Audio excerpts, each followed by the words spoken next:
Professor Zechthymel was considered the finest mind in theoretical xenophysics across 7 star systems. His crystalline brain could process information at light speed. His 12 optical organs could read multiple texts simultaneously, and his perfect recall meant he never forgot a single equation. His advanced physics course at the Galactic University was legendary for its difficulty, a 92% failure rate that he wore as a badge of honor. The classroom was filled with the brightest minds from across the galaxy. Vorthan students with their biocomputers integrated into their skulls, recording every word. Etherians whose psychic abilities let them transcribe thoughts directly onto quantum paper. Mechanoids who downloaded lectures directly into their memory cores. And then there was Rachel Martinez, the sole human exchange student, sitting in the back row with nothing but her hands folded on the empty desk in front of her. 3 weeks into the semester, Professor Zechthymel finally addressed what he considered an insult to his teaching. "Miss Martinez." His voice resonated through harmonic frequencies that most species found intimidating. "I notice you take no notes. The Vorthans have recorded 847,000 words of my lectures. The Etherians have filled 12 quantum notebooks. Even the Slugothi, who experience time differently, have managed to document my teachings. Yet you sit there empty-handed." The class turned to stare. Some snickered.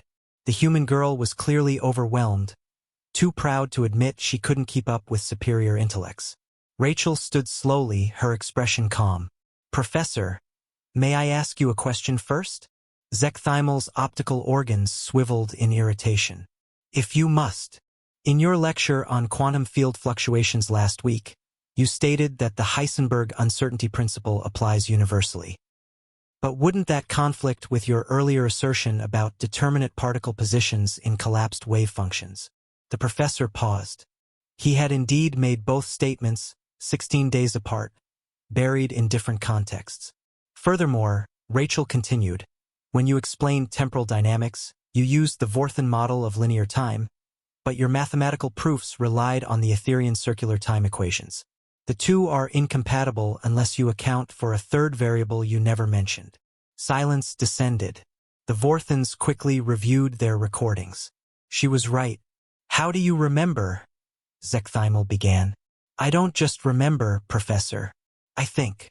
Rachel walked to the front of the class. "Every species here has developed technology to store information. The Vorthans record everything. The Etherians transcribe thoughts. The mechanoids download data. But humans? We had to survive on Earth with nothing but meat brains that forget, misremember, and distort." She picked up a marker. "So we learned something else. We learned to understand." On the board, she began drawing connections between concepts from weeks of lectures, creating a web of relationships that existed nowhere in Zechthymel's notes. "You taught us about quantum entanglement on day 3, then about consciousness wave functions on day 8. You never connected them, but they're the same phenomenon at different scales.